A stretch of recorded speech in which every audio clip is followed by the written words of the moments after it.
Welcome to the Longevity Protocol with Dr. Cristina Bosch and Dr. John A. Robinson. We'll be your guides to uncovering the secrets to optimal health, better sex, and happiness.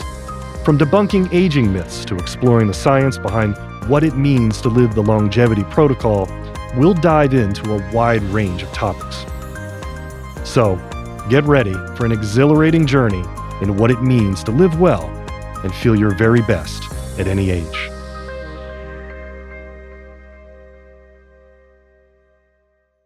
The elixir of life. That's a cool sounding kind of. Well, the word title. elixir is just great. It's so. It's got all the elements It's there. like sexy and enticing and Yes. piques curiosity. Well, I'm very curious about all of this, not just the elixir of life, but those top 10 excellent things to do for longevity and health. People are often asking us about that. So you've got about 5. I've got 5. We're pulling this all together.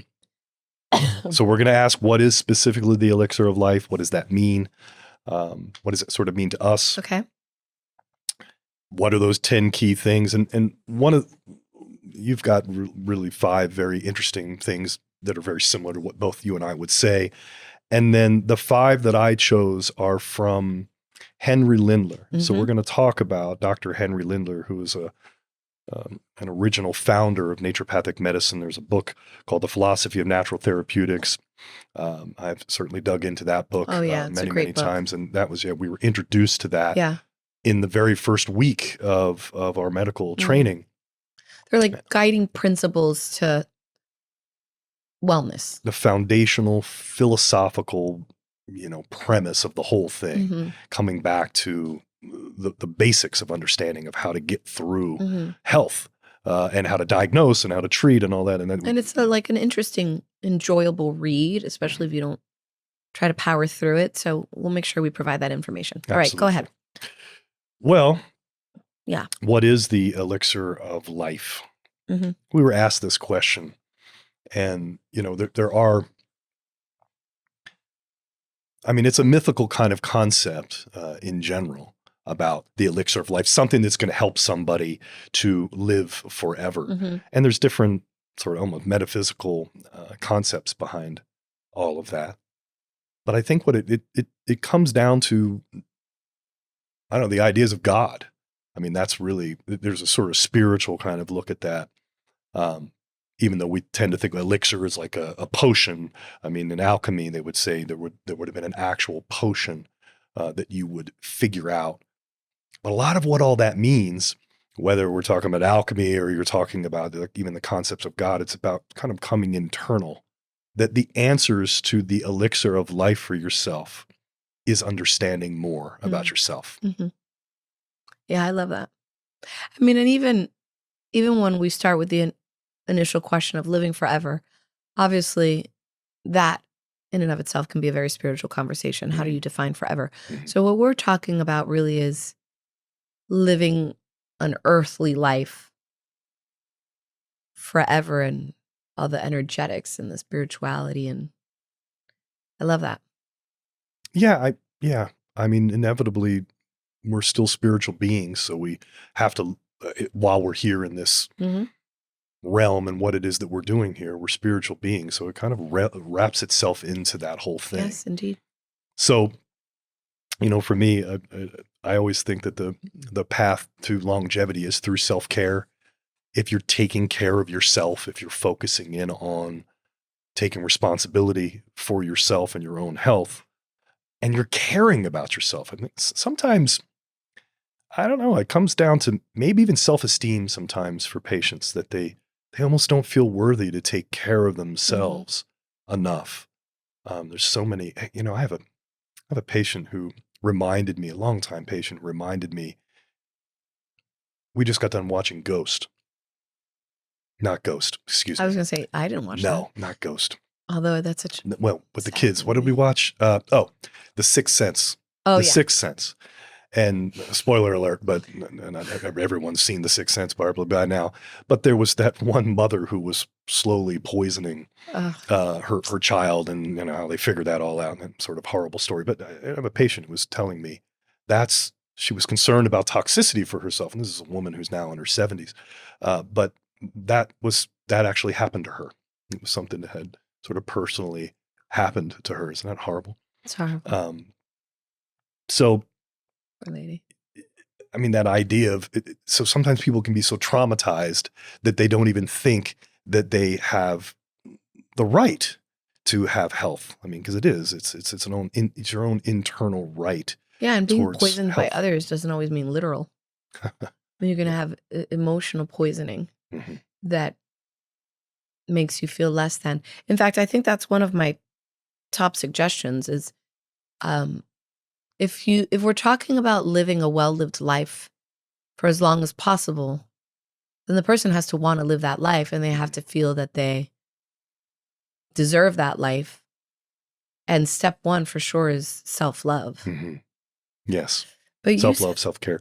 Yeah, what I had said before which I really liked, that the elixir of life is more about drinking it, taking it in, than finding it. It's an action verb. Yes. I like that. Versus, well, the elixir of life, the Arthurian sort of quest for the Holy Grail, all these things. It's about, we're often looking for something external to ourselves. Patients often come to us saying, I want something external to myself in order to find the answer, because the answer is not within, the answer is out there, and I got to find it, and I got to take it in that elixir in order to heal. Right. And obviously we work in that realm, but even when someone is drinking it, they have to, or when they find it, they have to sort of take it in. They got to really make the decision. And it has to be something internal. But I think it comes back to very much this idea of your own internal understanding. That I've said this for years, that medicine is something that helps you to understand more about yourself. If it doesn't help you to understand more about yourself, then it's not really medicine. And almost anything then, therefore, could be a form of medicine. With a capital M. Yeah. By the way, speaking of crusades, that's the best Indiana Jones, The Last Crusade. No, but I know this is an ongoing debate with us and our family. Really felt the need to take that opportunity to say that the third one was better than the first one. Yeah, definitely. All right, so that was important to make sure we say. What else, baby? Well, what else do you say about that? Anything else? About the elixir of life in general? I mean, I think that idea of it being an action verb, like life is meant, it's an active participant sport or something, you've got to do and try and lose and win and fall and get up. And I think that the thing that makes life so beautiful is that notion of, at the end, do you have regrets? And I would say that people more often have regrets of things they didn't do than regrets of things they did do. So what is going to make your life the most healthiest possible is going to be all those yeses that provide you with growth or self-improvement or learning more about yourself, like you said. And that's from everything. That's from good romance to good food to fabulous adventure. Really, truly drinking in life and not being afraid of it. Not being afraid of the failure. I think that was some of the things you were saying too. And I agree with that. So let's just move into what are those top 10? Give me your 5. I had mentioned my first one is self-love. Self-love. So this is the top 10 this is like, my top 5 things for ensuring a long, well-lived life. Yes. Let me say before, that's what I wanted to say, excuse me. Yes. A long, well-lived life. I think that's important. I think as we have evolved into this type of physician, we've understood that it isn't just as simple as saying, what is the mechanistic thing that's going to just simply add years to my life? Is it just that simple? No, I mean, if anything, I would say it's not where we evolved as physicians. It's what brought us into this journey in the first place. You and I have talked about this on previous episodes, that when I think of why did I choose to become a naturopathic medical doctor versus just an allopathic medical doctor, it starts with that idea of saying health is so that we can live well, right? Okay. So how do I do that? How do I learn that? How do I bring in the ideas of living well into the norm for people? How do we make patients understand that healthy means happy and active and connected and just all of those words? So for us, it's almost like untangling a knot. Really what you find is that it's not a straight line. It's this circular, interconnected concept that how do those things exist independently of each other? And I would venture to say that they don't. If you are healthy, you are happy. If you are healthy, you are loved. If you are healthy, you have a sense of self-worth. And when you have all of those things, you are healthy. Now, that doesn't mean perhaps you don't have true handicaps or blindness or physical injury, but that doesn't take away from the fact that you're still healthy.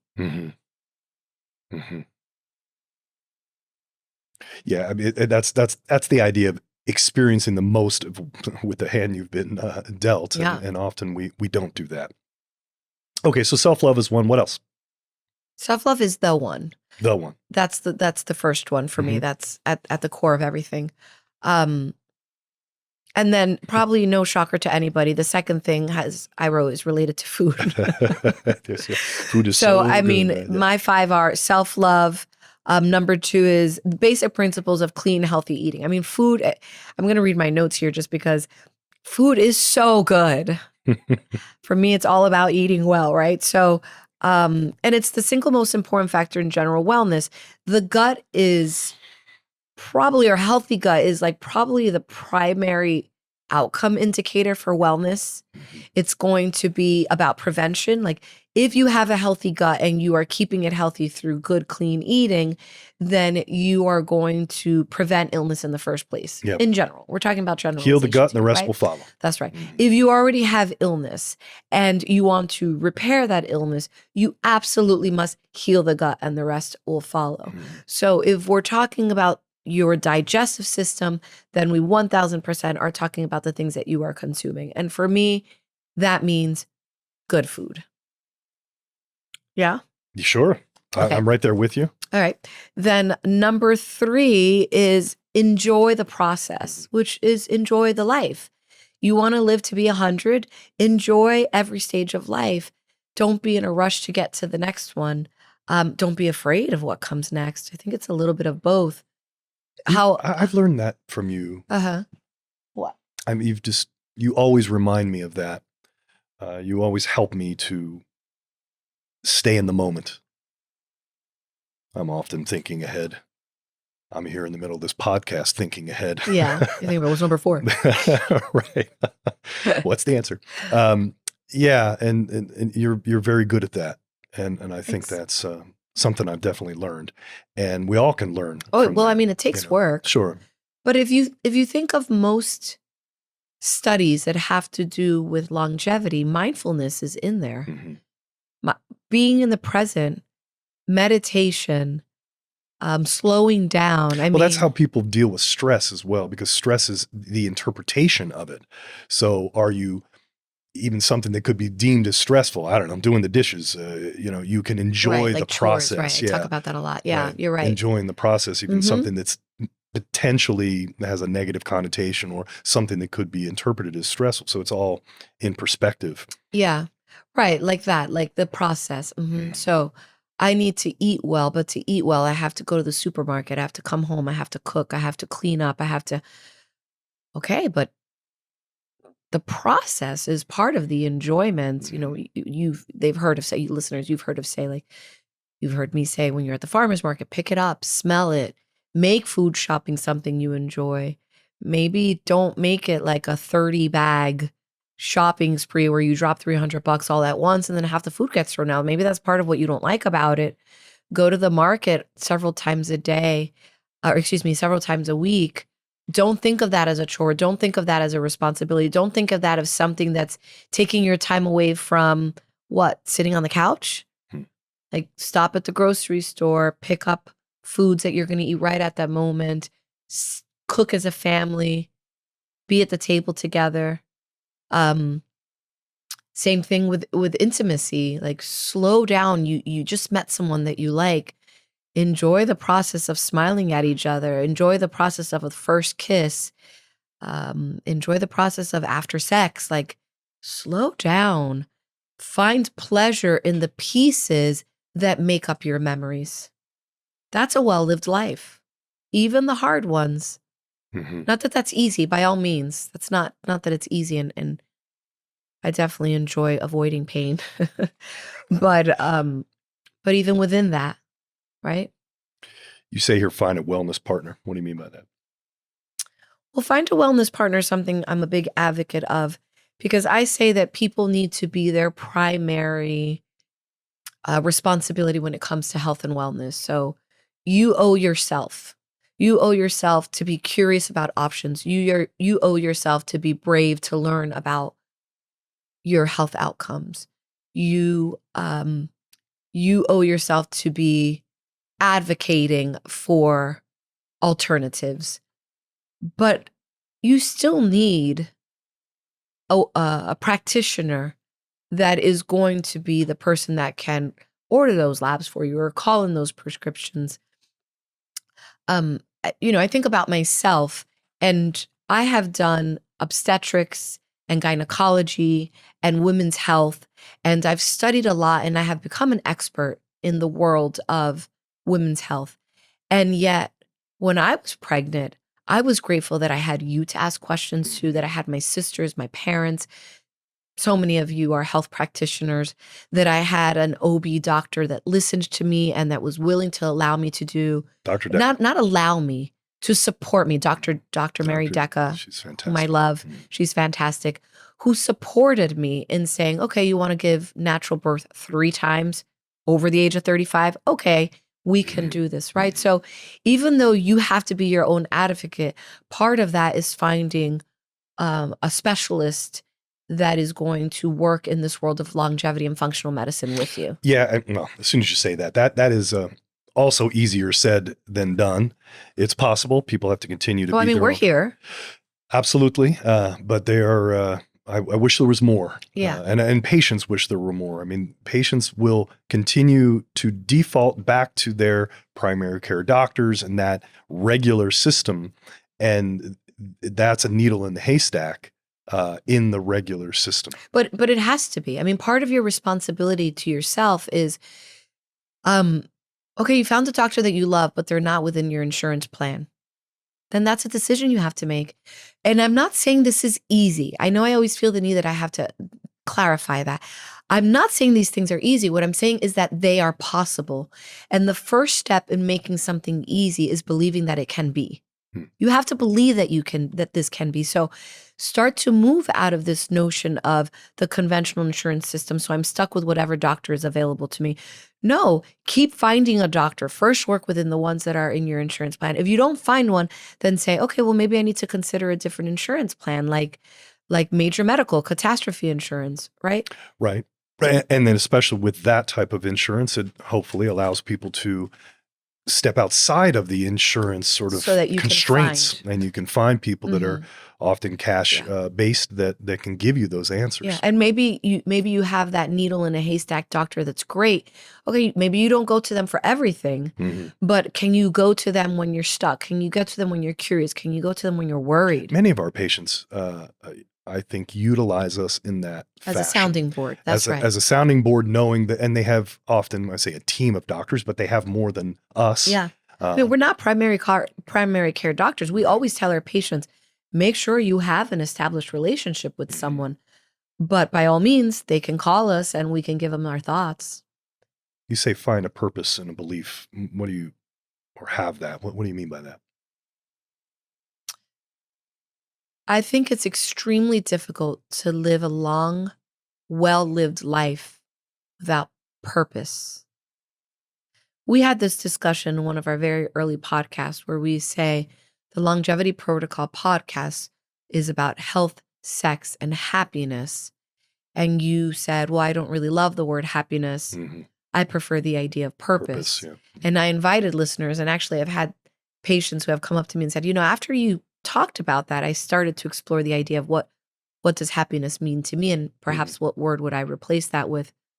Well, I still like the word happiness, however trite it may be, but purpose is the thing that gets you up every single day.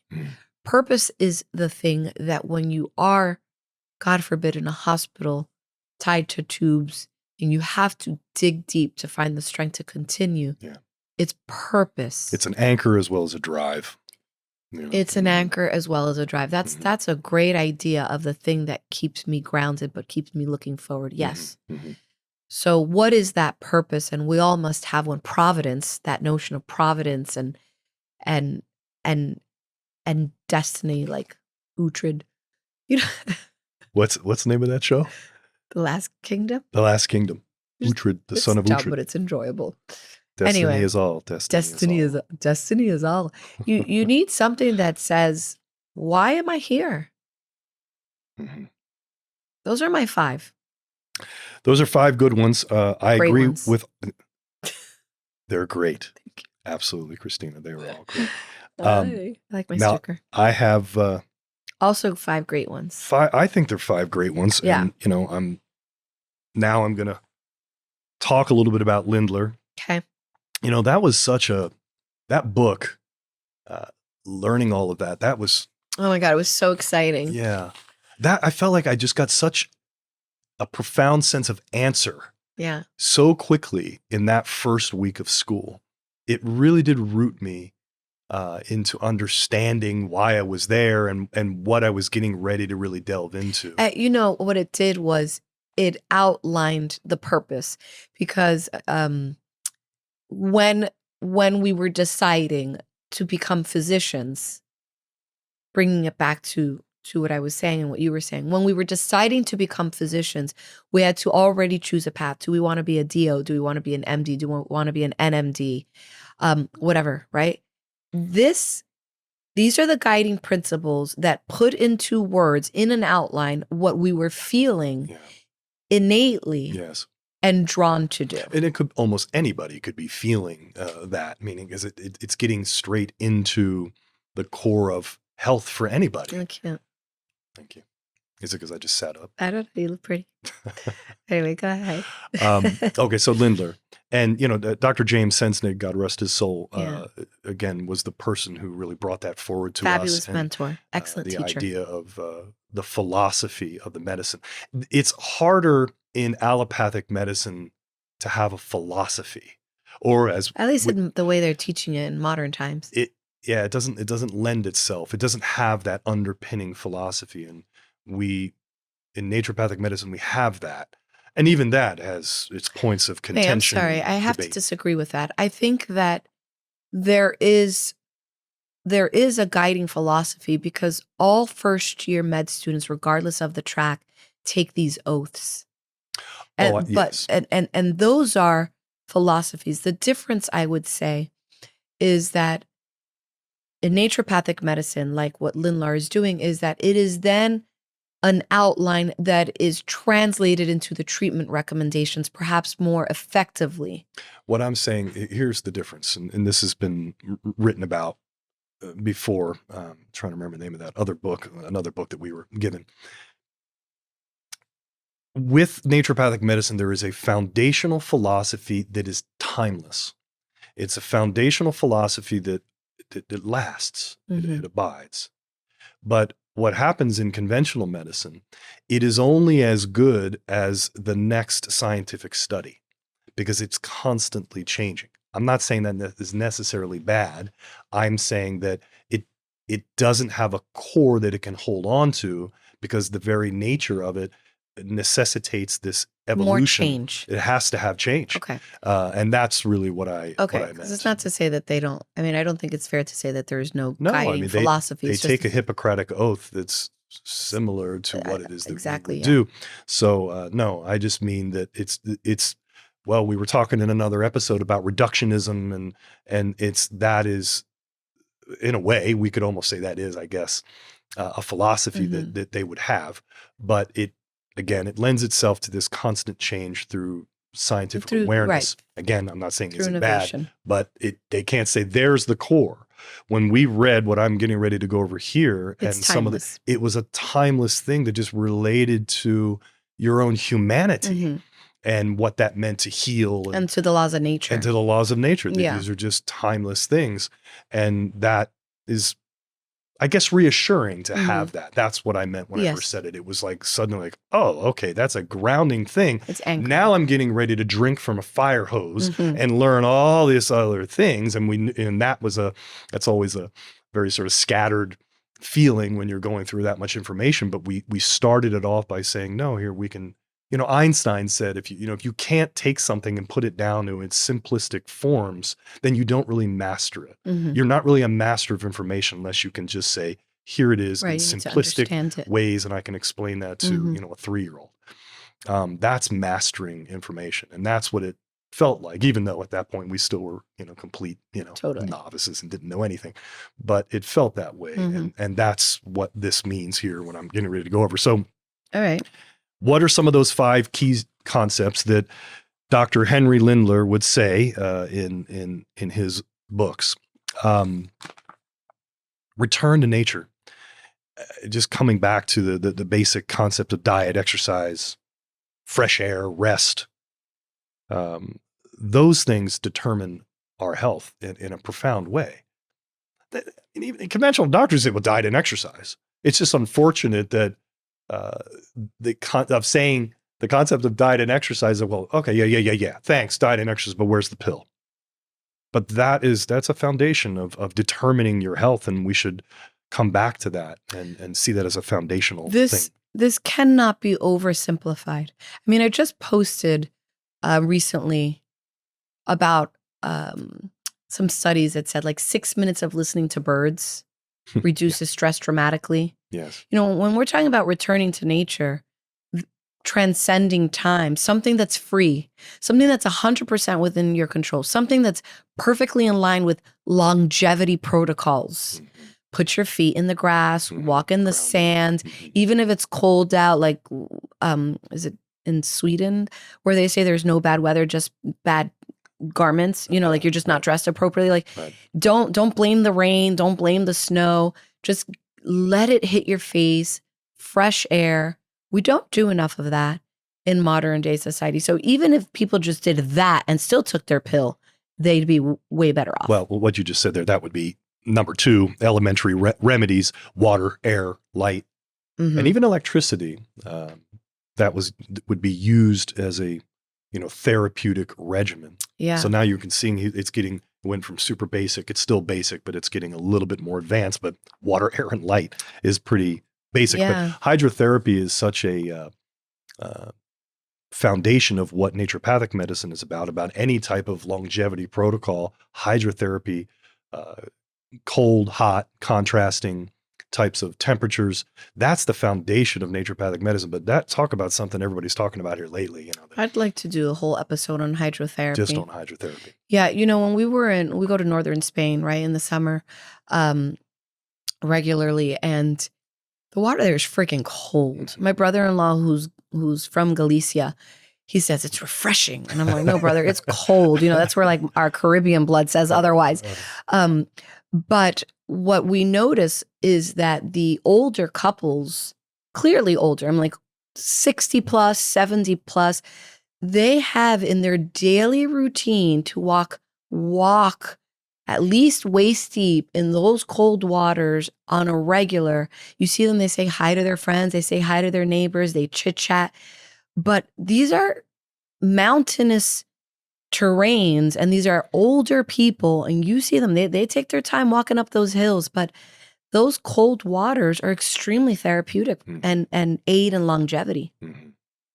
Everyone's talking about it now. It's definitely a thing. I think we should do a separate episode just on that Okay. alone. The third one for living a long and healthy and happy life, chemical remedies, Linda would say, these are botanicals, homeopathic remedies, and to some extent, even the drugs that are available. At the time, yeah. Yeah, at the time or now. You know, there's what meaning like at your time, whatever time in history you're at, whatever drugs are available. That's what I mean. Absolutely. So when you're saying about that philosophy of it's ever changing in allopathic medicine, well, yes, as the science and the experiments and the technology changes, then in 20 years we may have other medications, and when indicated, use them. Right, when in Rome and within that time frame, absolutely. Because the problem isn't the drugs. The problem is skipping these other steps. Correct. Or it's never what you say, it's how you say it. It's not what you do, it's how you do it. So you can take almost any medication, and within this context, within this sort of philosophical foundation, take that medication and use it in such a way that's perhaps more beneficial. Mechanical remedies. This is, of course, interesting and important for me. What he means by that is manipulations and massage, mechanical adjustments, the chiropractic kind of approach. All naturopathic medicine that was being codified in the late 1800s was right around the same time as Palmer, who started chiropractic, the bone setters they were called at that time. So everyone was understanding. Osteopathic medicine came out of that. Osteopathic, actually, the foundations of that was very, very similar to chiropractic care. Yeah. So that idea of knowing that how your body functions in within space is so incredibly important for health, and how the rest of the body is actually going to function. And how mechanical therapies or remedies, a body that starts to become stagnant and cannot move and will not move has no longevity. Right. That is one of the biggest indicators in mortality, would be the more having muscle and having core leg strength. Right. Because that leg strength and muscle mass, well, the strength, and it implies mobility. If you're able to be mobile, you're able to be social. Right. If you're able to be social, that's one of the keys of longevity. Right. With your relationships. Yeah. But you can't have a relationship if you can't get up out of, you can't peel yourself off of the couch. And also the relationship between massage and exercise and movement of lymph, right? So you're bringing the toxins out and the nutrients in. And I mean, it's very popular now on social media. You see, I don't know when that happened. I actually think it started again during COVID. All the things that came out during COVID, with the like the gua sha, the massages of the face for beauty. Everybody nowadays has some sort of a jade contraption in their beauty drawer so that they can massage their faces. That's part of this. This is keeping the fluids moving, keeping that vitality, keeping the fluids for sexual wellness, all of that. So finally, number 5, mental, spiritual remedies, prayer, positive thinking, doing good works, performing some kind of community service. Again, coming back to community and having some kind of connection with your community and with your creator. That's that concept of having a purpose, a higher purpose, knowing something that's outside of yourself, more than you, is incredibly important for longevity and almost like driving your system forward. Which brings it all the way back to the 5 principles that I proposed, which is this idea of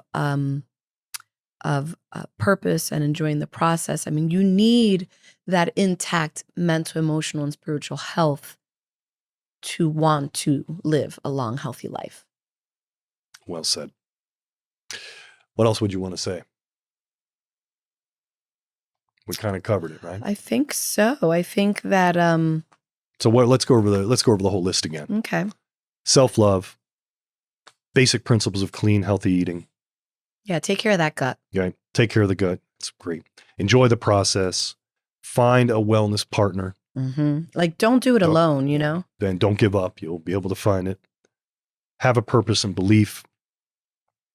And then again, through Lindler, this was a return to nature. Those basic elementary remedies, water, air, light, hydrotherapy, the chemical remedies like botanicals, homeopathic remedies. Again, even the drugs that are available are beneficial. mechanical remedies, adjustments, massage, and also a mental, spiritual practice of some sort, a connection. And recognizing that even though they are stepwise things, they're all interconnected. So the idea would be to do all of it in some way. Obviously, depending on the illness challenge that the person is facing with, you're going to need a little bit more like mechanical intervention, like surgery, versus just like a sitting in the park as you bleed out. I mean, those are obvious. Those are obvious, but I still feel the need to say it so that we don't get stuck in concrete step 1, step 2. Look, I've really enjoyed this one. Let's wrap this up. Great. I want to thank everybody for watching and listening this particular episode, reminding everyone that to go to our website, longevity-protocol.com. Make sure you're going through our link tree. Definitely like us on Instagram, Sex Docs. Follow us, ask questions. We're definitely very curious about what you're thinking. We want to hear from you, and we'll look forward to hearing from you next time. Thank you.